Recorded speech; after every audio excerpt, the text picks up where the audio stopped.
राजधानी जयपुर के रामबाग पैलेस में एक दिवसीय वेड इन इंडिया एक्सपो कार्यक्रम का आयोजन किया गया। कार्यक्रम का उद्घाटन केंद्रीय पर्यटन मंत्रालय की महानिदेशक मनीषा सक्सेना, राजस्थान पर्यटन प्रमुख शासन सचिव गायत्री राठौड़ ने किया। पर्यटन प्रमुख शासन सचिव गायत्री राठौड़ ने कहा कि राजस्थान पर्यटन विभाग को पहली बार वेड इन इंडिया एक्सपो आयोजित करने की खुशी है। राजस्थान अपनी राजसी ठाट-बाट के कारण लंबे समय से सेलिब्रिटी शादियों के लिए एक पसंदीदा डेस्टिनेशन रहा है। Is completely breathtakingly different. Oh, you don't. You can sit already because in our industry. Come, say I do in India, where a wedding is more than a ceremony. और बहुत सारे लोग इसलिए डेस्टिनेशन वेडिंग के लिए भारत आते हैं।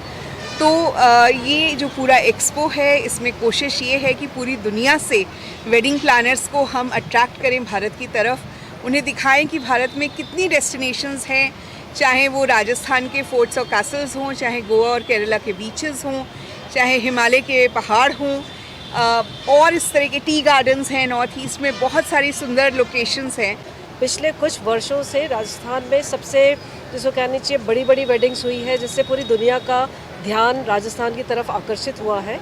और इसी को आगे बढ़ाते हुए ये केवल एक शादी ही नहीं है, ये किस तरह से हम यहाँ पे हमारी इकोनॉमिक एक्टिविटीज़ को बढ़ा सकते हैं, इसको हमने ध्यान में रख करके इस बार का जो GITV का अपना एनुअल इवेंट होता है, तो एक स्पेशल सेशन उसमें wed in India expo ministry of tourism government of India के सहयोग से आयोजित किया है। इसलिए ये जो वेड इन इंडिया एक्सपो है भारत सरकार राजस्थान सरकार के सहयोग से, वो तो इसलिए भी है कि जो विदेशों में शादी कर रहे हैं वो भारत में आके वेड इन इंडिया करें।